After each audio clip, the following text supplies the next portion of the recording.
राति 8 बजेको जनता समाचारमा तपाईलाई स्वागत छ। नमस्कार, म कालिका शिवाकोटी।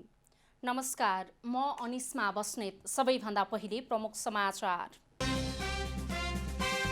अनुशासन समितिको कारबाहीप्रति कांग्रेसका शीर्ष नेताहरूकै असन्तुष्टि, आधारहीन तर्क गरेर गुट बाहिरका नेतालाई कारबाही गरेको टिप्पणी। राजनीतिक नियुक्ति गर्ने परिपाटीले भ्रष्टाचार बढेको सांसदहरूको भनाई, निजी क्षेत्रको भ्रष्टाचार हेर्न पाउनुपर्ने अख्तियारको माग। प्रहरी प्रधान कार्यालयमा कार्यरत 4 प्रहरीमा कोरोना संक्रमण, 19 जनामा कोरोना देखिएपछि विराटनगर स्थित प्रहरी कार्यालय सिल गरियो। उत्तर कोरियामा देखियो पहिलो पटक कोरोना भाइरसको संक्रमण, सरकारद्वारा स्वास्थ्य आपतकालको घोषणा।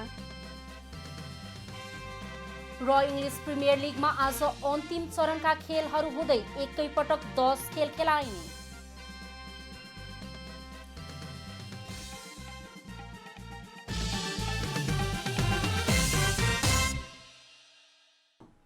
अब पूरा समाचार। करिब 2/3 मतका साथ नेपाल कम्युनिस्ट पार्टी नेकपाले स्थायी सरकारको सत्ता सञ्चालन गरिरहेको छ। लामो समयपछि मुलुकले स्थायी सरकार पाएर देश विकासले गति लिन सक्ने आम जनताको आशा नेकपाभित्रको विवादले निराशामा परिणत हुने हो कि भन्ने टीका टिप्पणी हुन थालेको छ।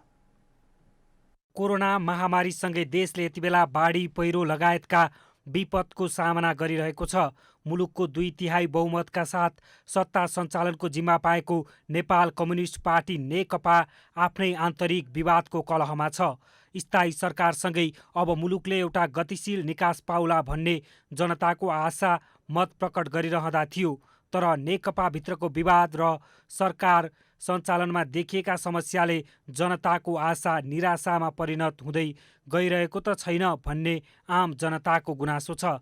5 वर्ष जनतालाई विकासको बाटो देखाउनु पर्ने हो, तर अब अहिले यिनीहरू चाहिँ ऊ मलाई चाहिन्छ भन्ने, ऊ मलाई चाहिन्छ भन्ने जसले काम गरिरहेछ त्यो बाधा अर्चन गर्नु हुँदैन। जसरी चाहिँ म्यान्डेट दिएर पठाएको थियो सरकारलाई, 2/3 2/3 मेजोरिटी दिएर पठाएको थियो, जनतालाई के चाहिएको, जनताले के चाहेका छन् भनेर चाहिँ त्यो अनुरूप जान पर्थ्यो सरकार। त्यो मन्त्रालयमा होइन, अब मन्त्री परिषदमा होइन, सरकारमा मतलब प्रधानमन्त्रीका सल्लाहकार, सबै किसिमका सल्लाहकार, अब विज्ञहरूको सल्लाह कुन तरिकाले यसलाई सबैको लागि राम्रो हुनसक्छ त्यो किसिमको प्रोजेक्ट सरकारले ल्याउनुपर्छ। नेता तथा कार्यकर्ताले समेत पार्टीलाई एकता कायम गरेर अगाडि बढ्न सुझाव दिइरहेका छन्। यता नेकपाका अध्यक्ष पुष्पकमल दाहालले प्रधानमन्त्री एवं पार्टी अध्यक्ष केपी शर्मा ओलीकै सक्रियतामा एमाले दल दर्ताका लागि निर्वाचन आयोगमा निवेदन दिएको बताएसँगै झन पार्टीभित्र यस विषयलाई लिएर हलचल नै मचिएको छ। पार्टी सङ्कटमा छ। साँचो कुरा के हो भने अहिले ठिकठाक छ भनेर मैले भने त्यो सत्य होइन। पार्टी सङ्कटमा छ किनकि हाम्रो पार्टीको बैठक चल्दा चल्दै निर्वाचन आयोगमा नेकपा एमालेको नाममा पार्टी दर्ताको प्रक्रिया हाम्रो पार्टीका अर्का अध्यक्ष समेतको सक्रियता र पहलमा भएको छ। करिब 2/3 बहुमत पाएको सत्तारूढ नेकपा भित्रको विवादले सरकार सञ्चालनमा प्रभाव पर्नुहुन्न र जनताले मत प्रकट गर्दाको आश्वासन पूरा गर्न सरकारले सक्नुपर्दछ। क्यामेरा ब्युरोका साथ अभिषेक सापकोटा, काठमाडौँ। नेपाली कांग्रेसको केन्द्रीय अनुशासन समितिले पार्टीको अनुशासन विपरीत काम गर्नेलाई गरेको कारबाहीप्रति कांग्रेसभित्रै असन्तुष्टि बढ्दै गएको छ।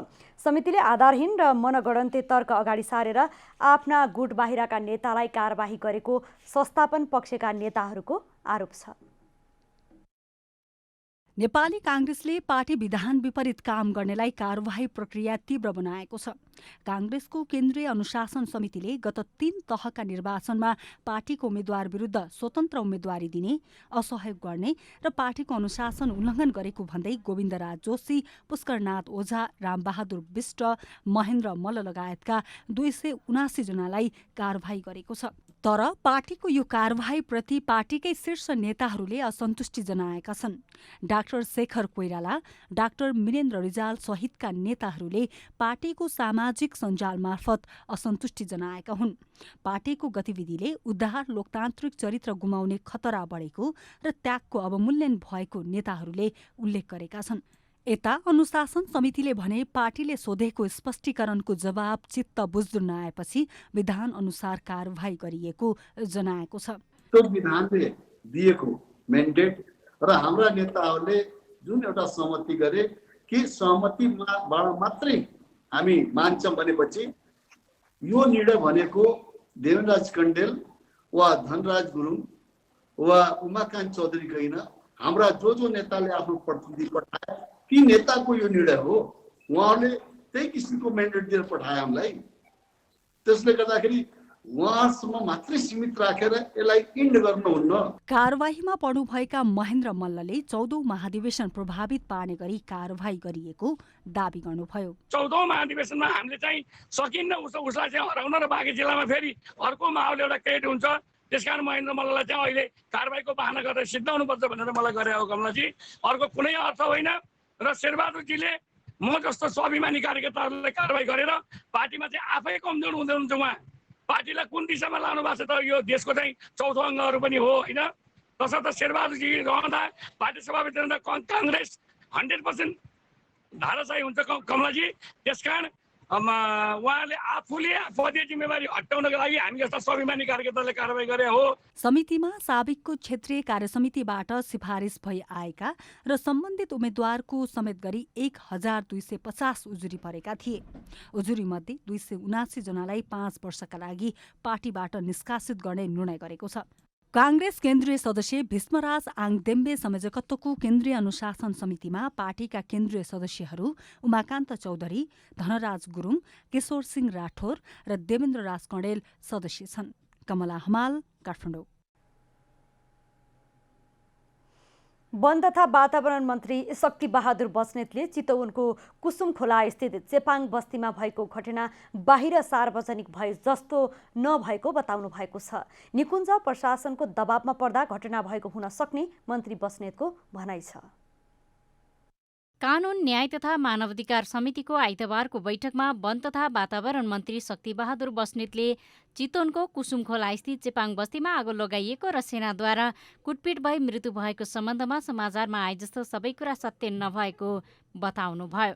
उहाँले कुसुम खोला आसपास क्षेत्रका 201 घर मध्ये 193 घरलाई अर्को ठाउँमा स्थानान्तरण गरिएको र तिनै व्यक्तिहरूले त्यस ठाउँमा मकै हेर्न बनाइएका मचानहरू मात्रै जलाइएको बताउनुभयो। स्थानान्तरण भएका व्यक्तिहरू पुनः फर्किएर त्यस ठाउँमा बस्ती बसाउने गरी मचानहरू निर्माण गर्न थालेपछि निकुञ्ज प्रशासन दबावमा पर्दा घटना घटेको हुन सक्ने मन्त्री बस्नेतको भनाइ छ।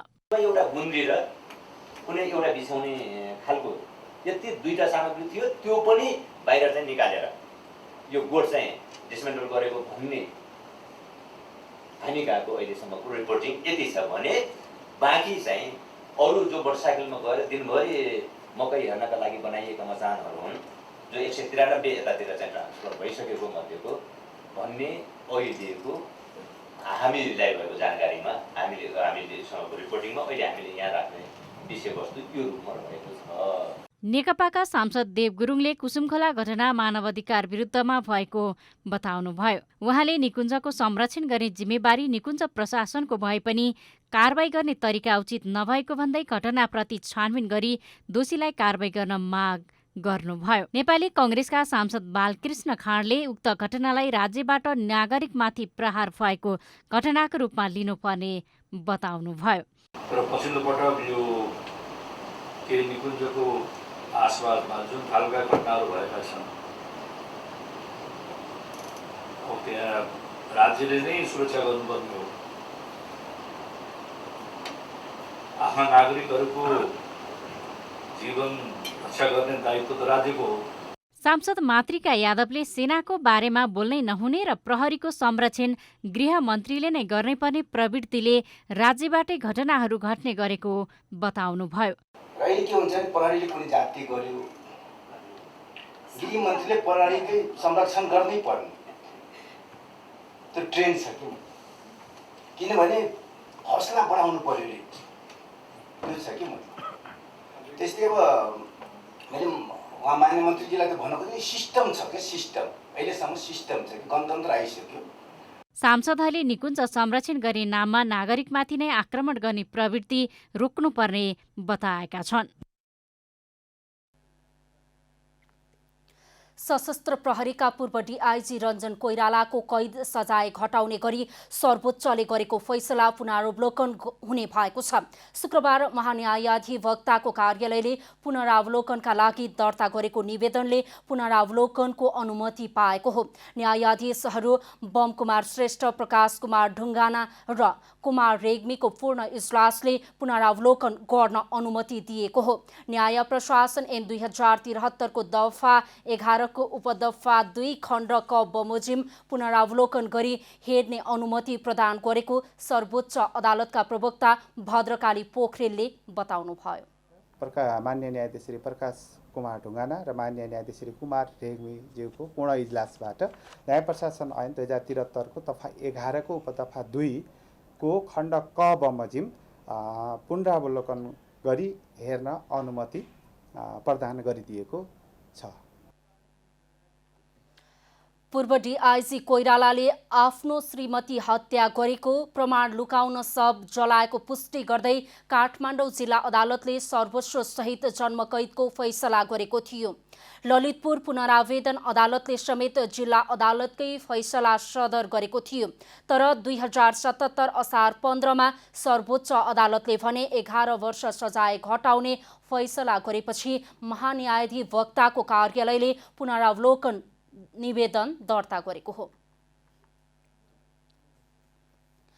पत्नी हत्याको आरोपमा सर्वोच्च सहित जन्मकैदको सजाय सुनाइएका पूर्व डीआईजी रञ्जन कोइरालाको सजाय घटाउने सर्वोच्च अदालतको फैसला पुनः सुनवाई हुनुपर्ने महिला नेत्रीहरूले माग गरेका छन्।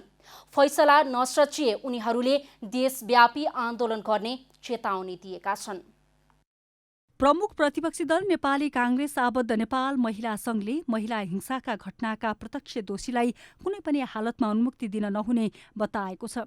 आइतबार एक कार्यक्रमका बीच संघले श्रीमतीको हत्या आरोपमा सर्वोच्च सहित जन्मकैद सजाय भोगिरहेका कोइरालालाई सजाय घटाइएको, निर्मला पन्तको बलात्कारपछि हत्या भएको 2 वर्ष पुग्दा पनि सरकारले दोषीलाई कारबाही गर्न नसकेको र हिट एन्ड रन मुद्दामा अभियुक्त पृथ्वी मल्ललाई 5 लाख धरौटीमा रिहाई गरिएको तथा युवतीमाथि एसिड आक्रमण लगायतका घटनाको विरोध गर्दै सबै घटनाका दोषीलाई कारबाही गर्नुपर्ने माग गरेको हो। संघले विभिन्न घटनामा संलग्नलाई कडाभन्दा कडा कारबाही नगरिए देशव्यापी आन्दोलन थाल्ने चेतावनी दिएको छ। एउटा सत्तापक्ष पार्टीले होस् त्यति ध्वस्त बनाएर आज सरकारमा आएको छ, तर न जनताको न्याय हेरेको छ न जनताका कुरा बोलेको छ। त्यसमा त हामी महिलाहरू त अहिले हामी पदीय दायित्व लिँदै गर्दाखेरि हामीलाई आफैलाई पनि कता कता लज्जास्पद भइरहेछ। हामी के को लागि त्यहाँ गइरहेछौँ? हामी जागिर खान गएको होइन, हामी महिलाको हक अधिकारको लागि, हामी जनताको हक अधिकारको लागि बोल्न गएको हो। पछिल्लो समय न्याय क्षेत्रका फैसलाले न्यायालयमा राजनीतिको गन्ध आएको टिप्पणी समेत गरिएको छ। तिमी पैसाको चलखेलमा तिमीले चाहिँ एउटा भ्रष्टाचार एउटा अपराधीलाई अपराध साबित भएकालाई चाहिँ तिमीले झन् दण्डित गर्नुपर्ने ठाउँमा छन् उसलाई चाहिँ तिमी उसलाई चाहिँ चोख्याउन लागिरहेका छौ। एसिड आक्रमण, गीता ढकाल हत्यादेखि निर्मला पन्त हत्या प्रकरणका दोषीलाई कानुनी कटघरामा उभ्याइनुपर्ने माग समेत उठेको छ। संविधानको मर्म विपरीत, ऐन कानुन विपरीत कसैले पनि आफ्नो पदीय चाहिँ दायित्व पूरा गर्दैन, आफ्नो जिम्मेवारी पूरा गर्दैन र आफ्नो पावरको दुरुपयोग गर्छ भने हामी त्यसको विरुद्धमा लाग्नुपर्छ, हामी अन्यायको विरुद्धमा सङ्घर्ष गर्नुपर्छ भनेर हामी एकजुट भएका छौँ। गत बिहिबार पूर्व डीआईजी रञ्जन कोइराला जेलबाट छुटेपछि सरकारी वकिलको कार्यालयले पुनरावलोकनका लागि दिएको निवेदन सर्वोच्च अदालतले असार 15 गतेको इजलासलाई पुनरावलोकन गर्न अनुमति दिएको छ। क्यामेरामा विपिन श्रीवास्तवका साथ कमला हमाल, काठमाडौँ। नेपालमा कोरोना भाइरस संक्रमितको संख्या 18,613 पुगेको छ।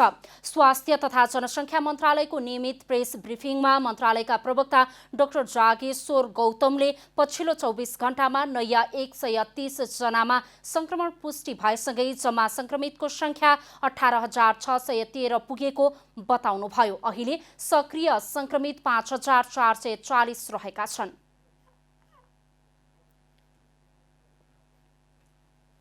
आज देशभरि जम्मा सक्रिय संक्रमितहरूको संख्या 5,440। आजसम्म डिस्चार्ज हुनुहुने जम्मा 13,128 हुनुहुन्छ।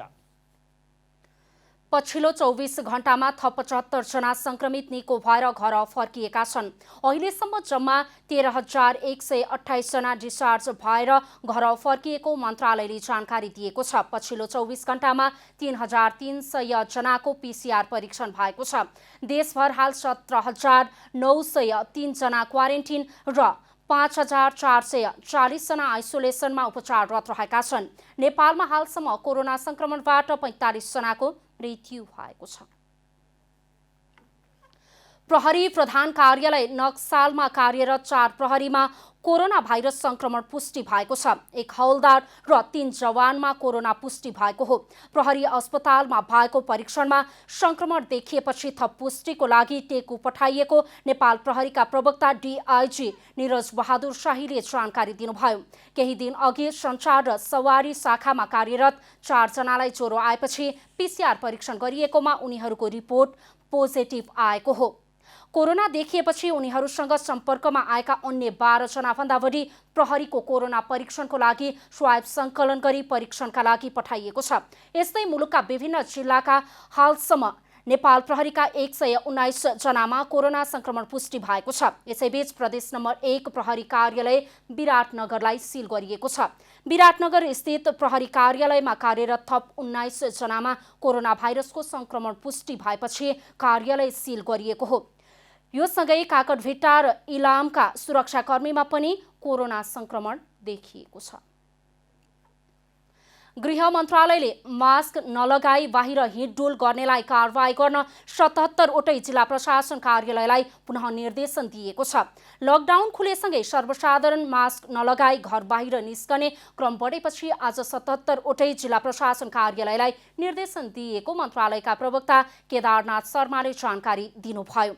मन्त्रालयले 77 वटै जिल्ला प्रशासन कार्यालयलाई मास्कको नियममा कडाई गर्न पुनः निर्देशन दिएको हो। मास्क लगाउन अटेर गर्नेलाई संक्रमण ऐन निवारण ऐन 2020 अन्तर्गत कारवाही गर्न समेत निर्देशन दिएको छ। असार 22 गते गृह मन्त्रालयले मास्क नलगाई हिँड्नेलाई कारवाही गर्न सबै सुरक्षा अङ्गका कार्यालयलाई पत्राचार गरेको थियो। अख्तियार दुरुपयोग अनुसन्धान आयोगले जनताको प्रत्यक्ष सरोकार राख्ने निजी क्षेत्रको भ्रष्टाचार हेर्न पाउनुपर्ने माग गरेको छ।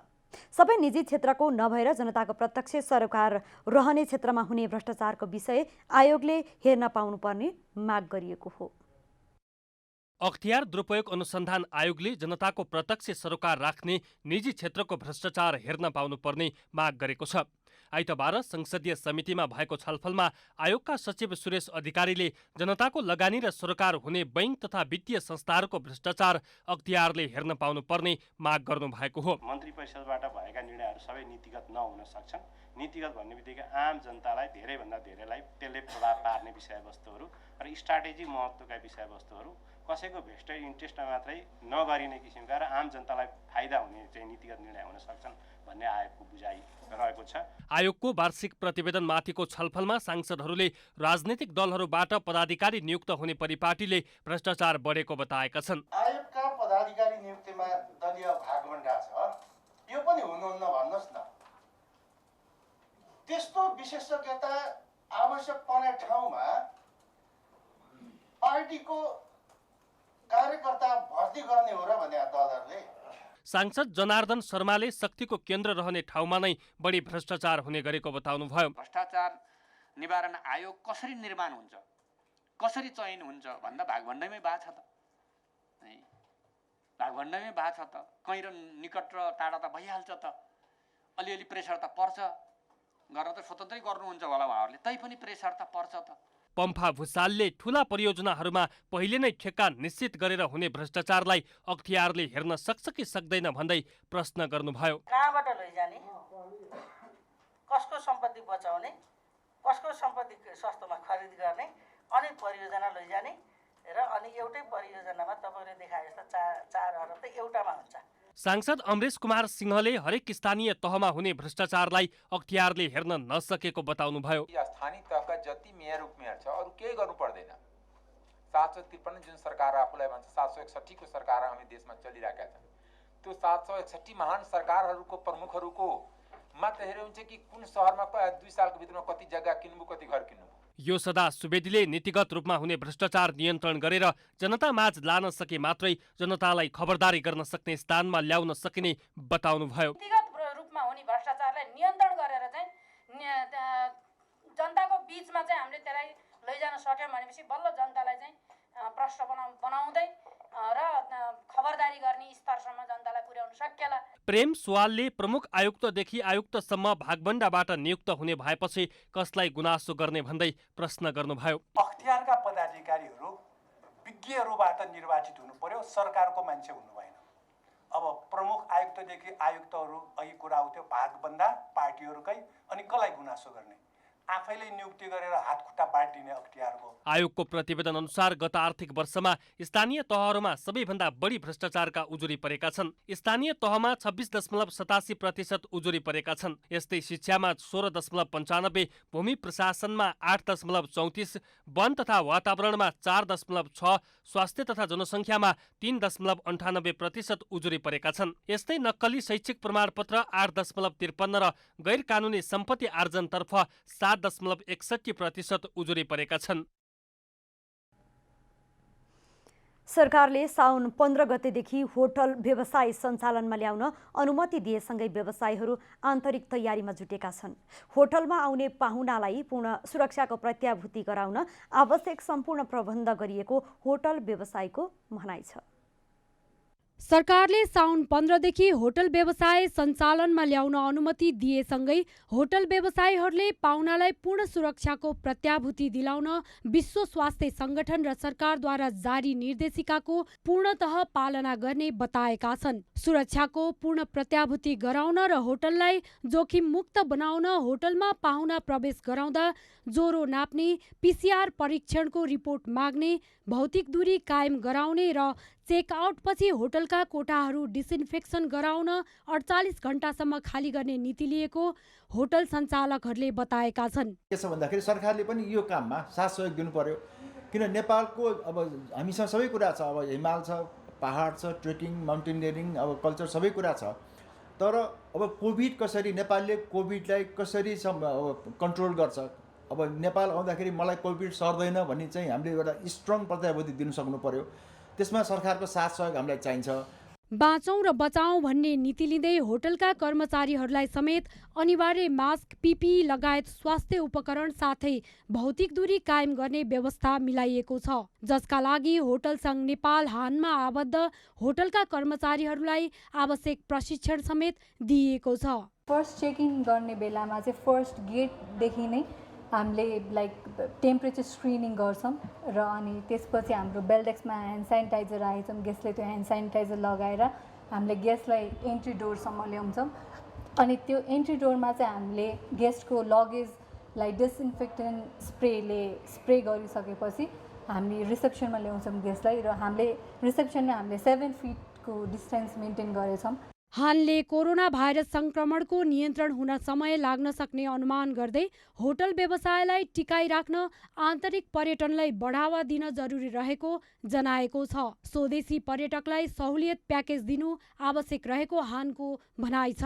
आन्तरिक पर्यटनलाई बढावा दिने जुन गभर्मेन्टकै आह्वान गरिरहेछ उहाँहरूले, होइन, त्यही आधारमा पनि हामीले पनि अब यो नेपाली टुरिस्टलाई पनि अब पर्यटक यो विदेशीलाई भन्दा पनि अलिक सहुलियत दरमा हामी नेपाली टुरिस्टलाई पनि अब प्याकेज बनाएर अब यसरी सेल गर्ने भनेर हामी तयारी गर्दैछौँ र नेपालीहरूलाई चाहिँ अब घुम्नुपर्छ भन्ने एउटा सन्देश पनि दिँदैछौँ। व्यवसायीहरूले होटल व्यवसाय पूर्ववत अवस्थामा आउन अझै 2 वर्ष लाग्न सक्ने अनुमान गर्दै सरकारी राहतको अपेक्षा गरेका छन्। क्यामेरामा कुमार मानन्धरका साथ रूपा घिमिरे, काठमाडौँ।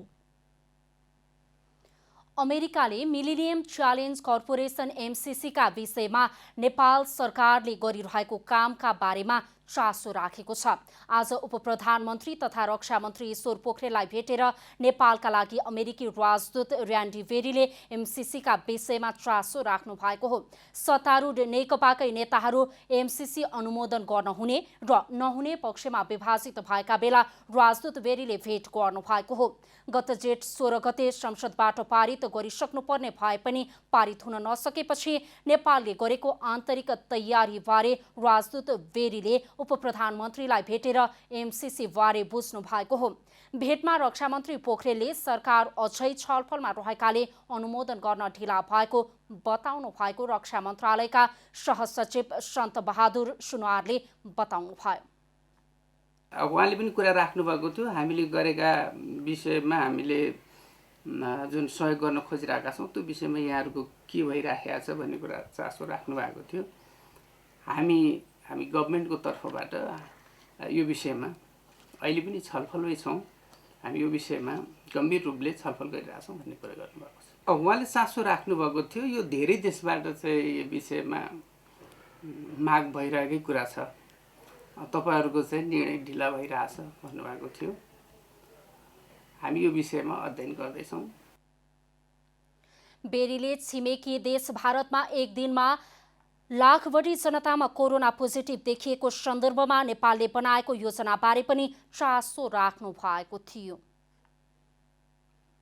साउन महिना सुरु भए लगत्तै साउनमा मनाइने साउने संक्रान्ति व्रत बस्ने र बोलबम हिन्दू धर्मावलम्बीहरूको लागि महत्त्वपूर्ण मानिन्छ।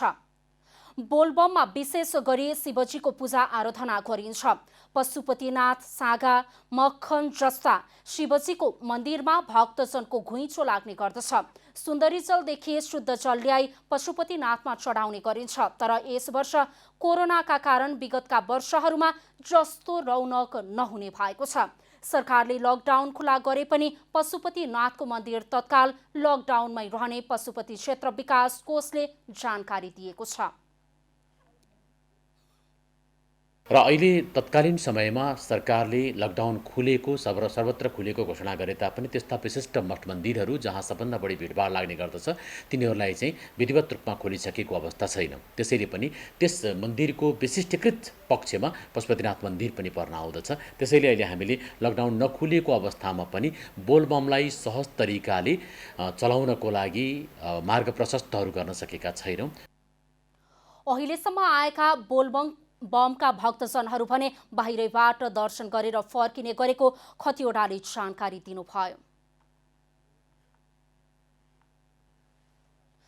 धार्मिक तथा ऐतिहासिक महत्त्व बोकेको नवलपरासी स्थित बर्दघाट सुस्ता पूर्वको गैडाकोट 13 सिरखौलीमा अवस्थित कैलाश सन्यास आश्रम प्रचार प्रसारको अभावमा ओझेलमा परेको छ। सिरखौलीको यस आश्रममा उत्खननको क्रममा 15औं शताब्दी भन्दा पुराना कलात्मक ढुङ्गा भेटिए पनि यसको महत्त्वबारे खासै प्रचार हुन सकेको छैन। नवलपरासी पूर्वको गैंडाकोट नगरपालिका वडा नम्बर 13 कैलाश सन्यास आश्रममा भग्नावशेष उत्खनन गर्दा 15औं शताब्दी भन्दा अगाडिका कलात्मक ढुङ्गा तथा मूर्तिहरू भेटिएका छन्। पुरातात्विक विभागले गरेको उत्खननका क्रममा यहाँबाट 800 वर्ष भन्दा अघिका 1500 बढी कलात्मक ढुङ्गाहरू निकालिएको छ। 15औं शताब्दीतिर 700 वर्षभन्दा अगाडि 800 बनेको मन्दिर हो भनेर उसले हामीलाई त्यो जानकारी दिएको छ। र हामीले उत्खनन यहाँ गर्दाखेरि एउटा हामीले गणेशजीको मूर्ति पायौँ एउटा र बुद्धको एउटा प्रतिमा पनि एउटा पाएका छौँ। आश्रममा भेटिएको भग्नावशेषका आधारमा यो क्षेत्र पुरातात्विक महत्त्व बोकेको भन्दै पुरातत्व विभागले शिव मन्दिरको पुनर्निर्माण गर्ने भएको छ। 14औं वा 15औं शताब्दीमा सेन राजाको शासनकालमा भव्य कलात्मक मन्दिर रहेको भन्दै पुरातत्व विभागले यस क्षेत्रलाई संरक्षण गरेको हो।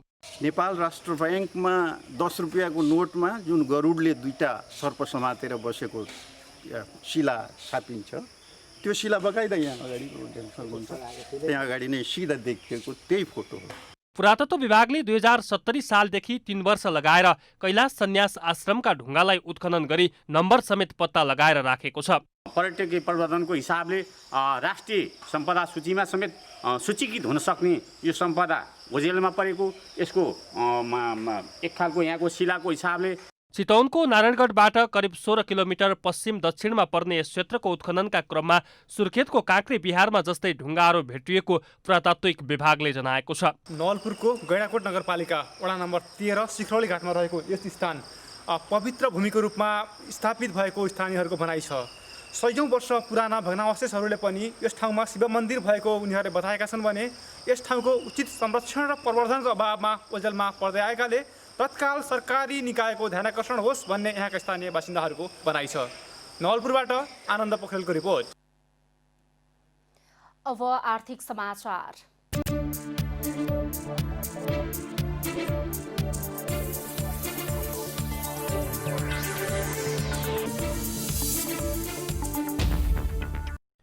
नेपाल सुनचाँदी व्यवसायी महासङ्घको तेस्रो महाधिवेशन तथा 7औं वार्षिक साधारण सभा आगामी असोज 25 र 26 गते काठमाडौँमा हुने भएको छ। महासङ्घको 17औं कार्य समितिको भर्चुअल बैठकले साधारण सभा सम्बन्धी निर्णय गरेको हो। महाधिवेशनमा देशभरबाट करिब 400 जना प्रतिनिधि सहभागी हुनेछन्। बैठकले महासङ्घको विधान अनुरूप प्रदेश महासङ्घको निर्वाचन पनि गर्ने निर्णय गरेको छ। यसको लागि असोज 12 गतेको मिति तय भएको छ। निर्णय अनुसार 7 प्रदेशमा एकै दिन असोज 12 गते नै साधारण सभा सम्पन्न हुनेछ। महासङ्घको बैठकले साधारण सभा तथा महाधिवेशन सम्पन्न गर्नका निमित्त वरिष्ठ उपाध्यक्ष माणिक रत्न साक्यको संयोजकत्वमा मूल समारोह समितिका साथै अन्य विभिन्न उपसमितिहरू गठन गरेको छ। महासङ्घले आम उपभोक्ताको सर्वोपरि हितलाई मध्यनजर गर्दै हीरा लगायत रत्न पत्थरहरूको अध्ययन र परीक्षण गर्न जेमोलोजिकल ल्याब स्थापना गर्ने निर्णय पनि गरेको छ। बैठकले हीरा तथा बहुमूल्य पत्थरको मूल्य निर्धारण समिति गठन गर्ने निर्णय पनि गरेको छ। हाल बहुमूल्य हीरा तथा पत्थरको सक्कली नक्कली र मूल्य यकिन नहुँदा आम उपभोक्ता मर्कामा पर्दै आएका छन्। आइतबार तोलामा 500 रुपियाँले बढेर सुनको मूल्यले नेपाली बजारमा फेरि अर्को रेकर्ड बनाएको छ। शुक्रबार कायम गरेको मूल्यको रेकर्ड आइतबार तोडिएको हो। आइतबार छापावाला सुन प्रति तोला 96,300 रुपियाँमा किनबेच भएको नेपाल सुनचाँदी व्यवसायी महासङ्घले जनाएको छ। यो मूल्य नेपाली बजारको हालसम्मकै उच्च मूल्य हो। शुक्रबार भने छापावाला सुन प्रति तोला 95,800 रुपियाँमा किनबेच भएर रेकर्ड बनाएको थियो। अन्तर्राष्ट्रिय बजारमा आर्थिक मन्दी छाएपछि सुनतर्फ लगानीकर्ता आकर्षित भन्दा नेपाली बजारमा सुनको भाउ आकाशिएको विश्लेषकहरूको अनुमान छ। आइतबार तेजाबी सुन प्रति तोला 95,860 रुपियाँमा किनबेच भएको छ। यस्तै चाँदीको मूल्यले पनि आइतबार रेकर्ड बनाएको छ। चाँदी तोलामा 5 रुपियाँले बढेर प्रति तोला 1,155 रुपियाँमा कारोबार भएको महासङ्घले जनाएको छ। सुनचाँदीको मूल्यमा नयाँ रेकर्ड कायम हुँदै गएपछि बजार कारोबार भने ठप्प भएको व्यवसायीहरूले बताएका छन्। नेपाल स्टक एक्सचेन्ज नेप्सेले ब्रोकरलाई तोकिए बमोजिम हार्डवेयर तथा सफ्टवेयर सहित डाटा सेन्टरको क्षमता बढाउन निर्देशन दिएको छ। नेप्सेले ब्रोकर मार्फत हुने अनलाइन कारोबार सिस्टम नट्स प्रभावकारी नभएको भन्दै ब्रोकरहरूलाई प्राविधिक जनशक्ति बढाउन पनि निर्देशन दिएको छ। हाल अनलाइन कारोबार गर्न सदस्य दलालबाट युजर नेम र पासवर्ड लिने लगानीकर्ताको सङ्ख्या 40,000 पुगिसकेको नेप्सेले जनाएको छ। यस्तो अवस्थामा ब्रोकरहरूले आफ्नो क्षमता विस्तार गर्नुपर्ने नेप्सेको भनाइ छ। ब्रोकर कार्यालयमा सुपरिवेशन तथा अनुगमन गर्दा केही ब्रोकरले तोकिएका व्यवस्था नगरेको तथा ग्राहकलाई उचित सेवा प्रदान नगरेको देखिएको पनि नेप्सेले बताएको छ। ती ब्रोकरहरूलाई कमी कमजोरी तुरुन्त सच्याएर लगानीकर्तालाई सहज सेवा उपलब्ध गराउन पनि नेप्सेले भनेको छ। साताको पहिलो कारोबार दिन आइतबार शेयर बजार परिसूचक नेप्से 1.55% अर्थात् 22.40 अङ्कले बढेर 1465.10 अङ्कमा पुगेको छ। बजारमा क वर्गका परिसूचकहरूको मापन गर्ने सेन्सिटिभ इन्डेक्स 3.59 अङ्कले बढेको छ।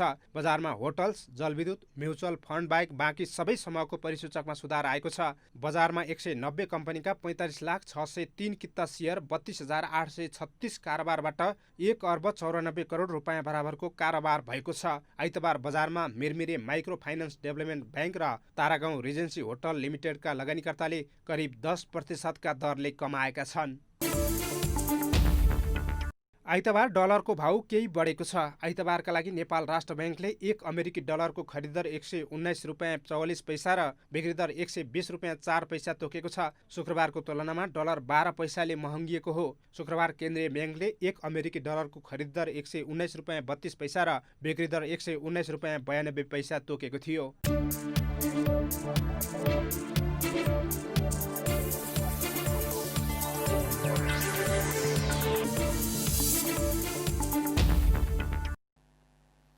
अब खेलकुद समाचार।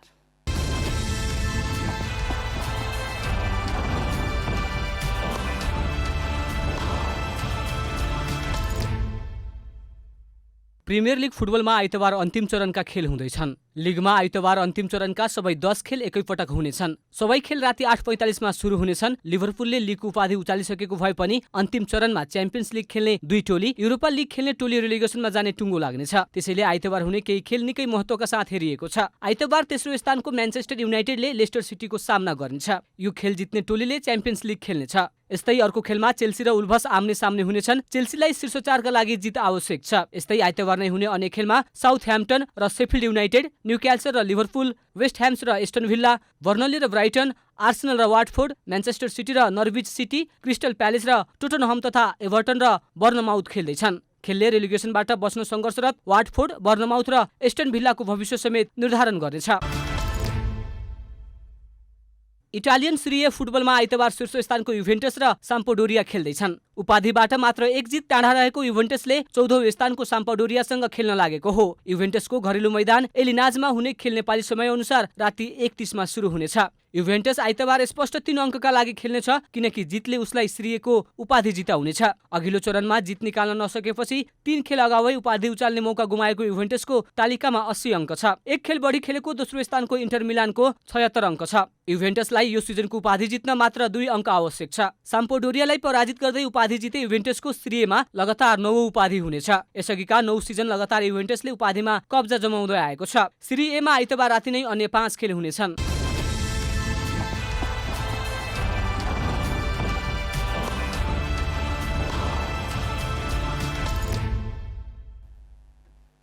अब मौसम समाचार।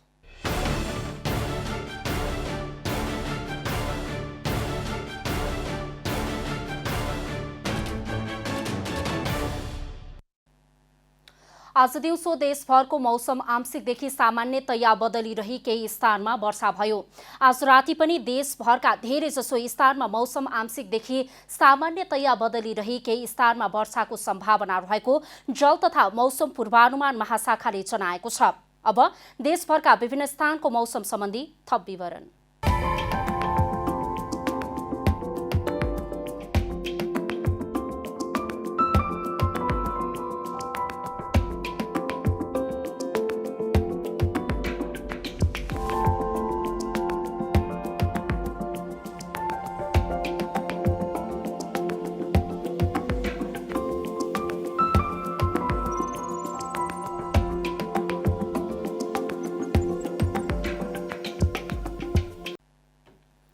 अन्त्यमा आजको डायरी।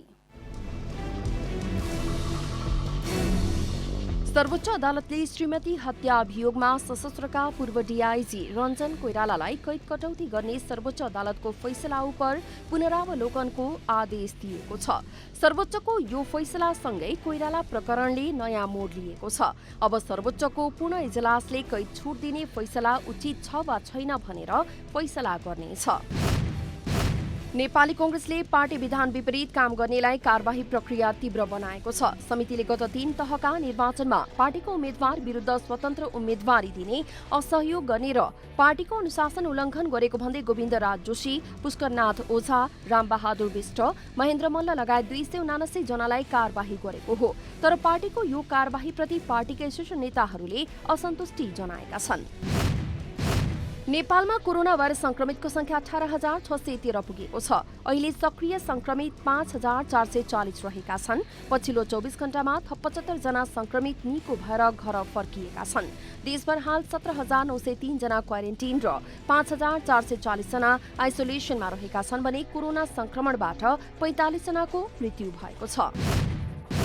उत्तर कोरियामा पहिलो पटक कोरोना भाइरसको संक्रमण फेला परेको छ। उत्तर कोरियाको केसाङ शहरमा आज कोरोना संक्रमित भेटिएपछि उत्तर कोरियाली शासक किम जोङ उनले आकस्मिक बैठक बोलाई केसाङ वरपर स्वास्थ्य आपातकाल घोषणा गर्नुका साथै लकडाउन गर्न निर्देशन दिएका छन्। संक्रमण पुष्टि भएपछि ती व्यक्तिलाई क्वारेन्टिनमा राखिएको छ।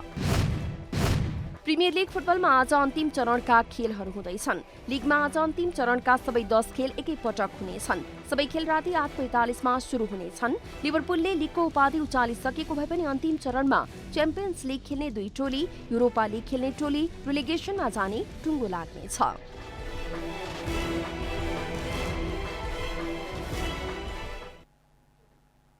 जनता समाचार अहिलेलाई यति नै। जनताद्वारा जनताका लागि प्रसारित जनता टेलिभिजनका कार्यक्रमहरू युट्युब, ट्विटर, फेसबुक र हाम्रो वेबसाइट जनतासमाचार.com मा पनि पढ्न र हेर्न सक्नुहुनेछ। सूचनामा तपाईको सहभागिता, समयमा समाचार हाम्रो प्रतिबद्धता। कोरोना भाइरसको संक्रमणबाट बच्न नियमित रूपमा हात धौँ, भिडभाडबाट टाढै रहौँ। नमस्कार।